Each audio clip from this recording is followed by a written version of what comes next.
Welcome back everybody to another MOTOBOB video, and today Ducati announced this ridiculous super spec version of their Multistrada V4 adventure bike. It's got absolutely loads of tweaks and boosts in performance, a lot of them inherited from their Panigale V4 superbike, so needless to say it looks absolutely wild. And so in this video we'll go through the 17 key features that you need to know about it. Now perhaps the biggest change is the engine, because every other Multistrada uses their V4 Gran Turismo, which is a more torquey and touring biased version of the V4 that they use in the Panigale and Street Fighter. The key difference here is that it uses regular spring actuated valve closure as opposed to the desmodromic valves on pretty much most of their other engines. Desmo valves allow for super high revs because they close the valve so quickly, and that means the engine can make plenty of top end peak power. The downside is that they're pretty fiddly and they require regular servicing, which can add substantially to the cost of ownership, and so not at all ideal for a bike that's meant to be decent over distances and have good touring capabilities like the Multistrada. So this Gran Turismo version was developed for the Multistrada and the Diavel V4 Power Cruiser, and like I say, it's got regular valves, so the service intervals are massively up to 60,000 kilometers or around 35,000 miles. The trade-off is that it can't quite make the same sort of levels of peak power, so both the Multistrada and Diavel make around 170 peak, and so that is a bit down on the 200 plus horsepower that you'll get in the Panigale and Street Fighter. So look, it makes absolute sense for this more performance orientated version of the Multistrada to get the regular V4 Desmo Sedici Stradale that you'll find in those other two bikes. Thing is, it's still not quite making those Panigale numbers. It's 180 horsepower peak and the rev limiter comes in at 13,500 RPM, which probably goes some way to explain it. But Ducati say, in their own words, that they've chosen this tune to guarantee sporting performance while maintaining the balance that has always distinguished the Multistrada V4 since its first version. Valve service intervals are indeed down as well, so they're 30,000 kilometers on this version or 18,500 miles. It is worth adding though that while the gear ratios are pretty much the same, they have shortened the final drive, and that's naturally going to give it a bit more of a snappy feel, quicker acceleration, even if it doesn't cruise quite so comfortably at motorway speeds. Another sporty inclusion on this particular bike is an STM Evo SBK dry clutch, which is made from billet aluminium. They say it has its own specific configuration of springs and slip ramps, and that leads to better overall performance as well as its own unique and characterful sound, which I know that some people find super appealing. Ducati describe it as a metallic timbre when the clutch is disengaged. They also say that this particular clutch setup allows for the use of their own performance oil developed in collaboration with Shell. Previously this was made available for the Panigale V4R, and the reduced friction leads to a couple more horsepower peak, and so yeah, nice to have that option here as well. Now the other factor that will hopefully positively affect the acoustic properties of this particular motorcycle will be the Akropovic exhaust, which is included as standard on this RS model. Personally, I think it really does enhance the look. Akropovic silencers are always really nicely finished, and while it does still have to pass homologation, so I wouldn't expect it to be super loud, you usually do get a little bit more bass and snarl out of these pipes. Now most of the electronics on this bike are trickled down from the Multistrada V4S, and that includes the radar tech at both the front and rear of the bike, which enables adaptive cruise control and blind spot warnings. Now I've tried this feature out plenty and I really do like it on those steady motorway miles,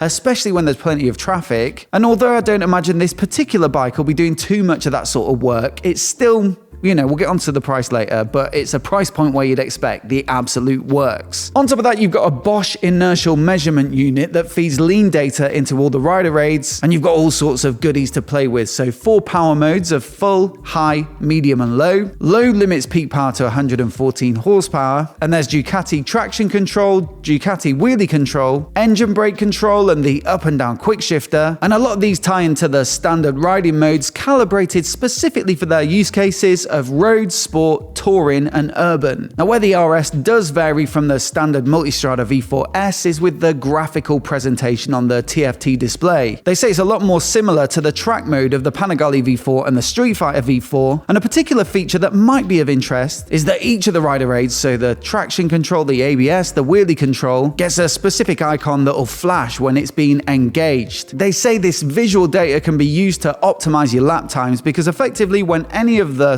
sort of safety features are kicking in, they're probably sapping power or you've not got optimal braking pressure. And so the next lap, you know to try something different. Smartphone connectivity rounds off this impressive tech package on this bike, so you can get phone calls and navigation on the dash. And there's even a smartphone compartment up in the cockpit of the bike, which also has a cooling fan to make sure your phone doesn't overheat. Now, before we get onto the next feature, I just want to say a massive shout out to today's video sponsor, and that's Cardo. Cardo, in my opinion, make the best comms systems on the market, and we specifically use their top of the range Pack Torque Edge, which is absolutely rammed with features and would make the perfect companion for a bike like this for handling calls and listening to your music, as well as staying in contact with your mates when you're out on a group ride. The best thing about it, in my opinion, is the dynamic mesh communication system, which is far superior in my experience to using simple Bluetooth connections. You can pair up to 15 riders at once with up to a mile between each, and the more riders in the group, the stronger the connection gets. It also heals seamlessly, so if someone drops off and then catches back up, you don't have to stop and manually pair again to get them back into the group. Then you've got awesome audio quality from the JBL design speakers, and I reckon the best noise gating on the market, so there isn't loads of wind noise and rustling through the microphone with anyone you're speaking to. It just does the job perfectly and really does enhance the experience of going out and riding with your mates. So do check out the link down in the description below to pick up yours, and you'll also find down there a discount code specifically for my viewers. So once again,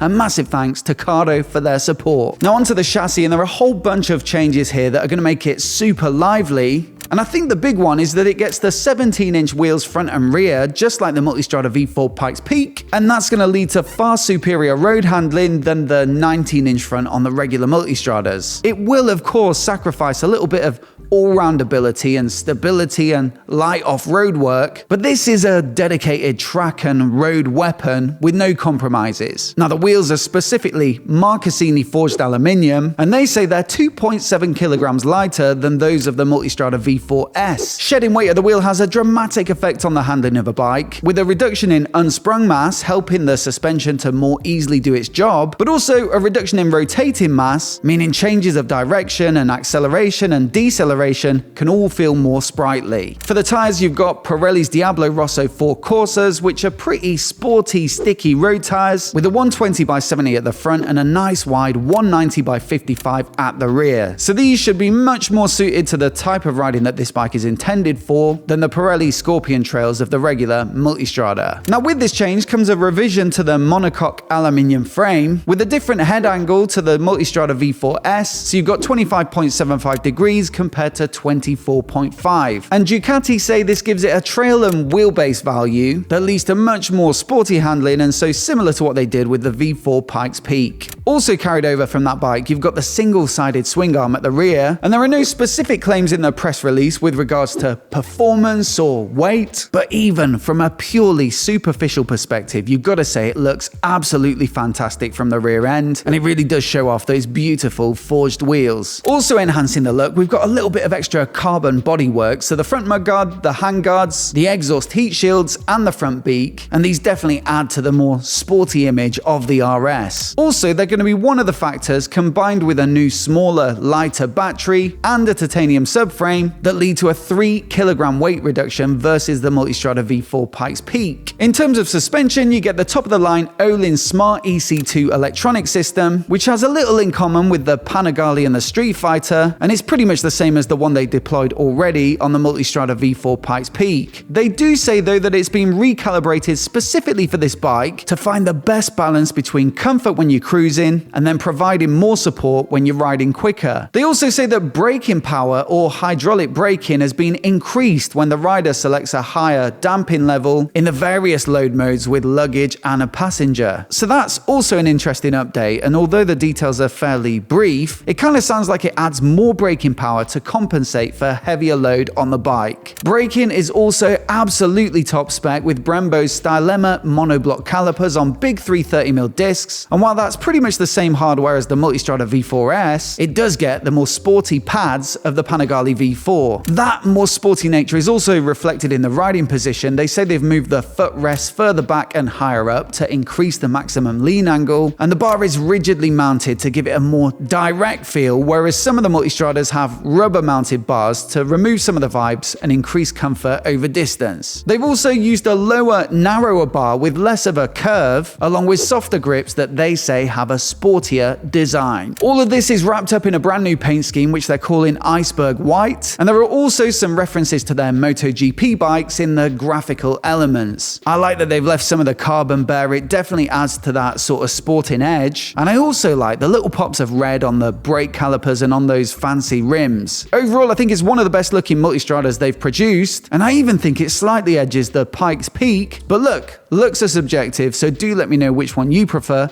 down in the comments. Now, being on top of the lineup, this is always going to be a pretty exclusive bike, and so it will be produced as part of a numbered series, and the number will be shown on a black anodized aluminium plate on top of the triple clamp, along with a decorative Italian flag. Now, as far as I can gather from the press release, there's no limit on the number of bikes they'll actually produce, but still, this is a nice little touch that's going to make it feel that extra bit special. In the price, they're starting this bike at £31,995, so I'd expect that is going to limit the volume of bikes sold anyway in itself, and it makes it easily top of the lineup and a few grand more even than the V4 Pikes Peak, which I already thought was, you know, quite spendy. Realistically, with this bike, Ducati must have at least had one eye on BMW's super spec M1000 XR, which kind of does a similar job. It's upright and relatively comfortable compared to a sports bike, but it gets a lot of its mega components from their M1000RR Superbike homologation special. There's no price on that one yet, but I'd expect it to be in a similar ballpark. But for me, I think I'd have to go for the Ducati at first impressions out of the two, just for the character and sound that you get from that V4 engine, and I think they've also really nailed the looks with this one. Let me know which you'd pick though down in the comments below, and if you want to see my full rundown of that M1000 XR with everything we know about it so far, then I'll stick that on the screen now so you can give it a click, give it a watch. Do hit subscribe if you've not already, if you want to see more of the latest motorcycle news like this right here on YouTube. Many thanks for watching today, and we'll see you next time.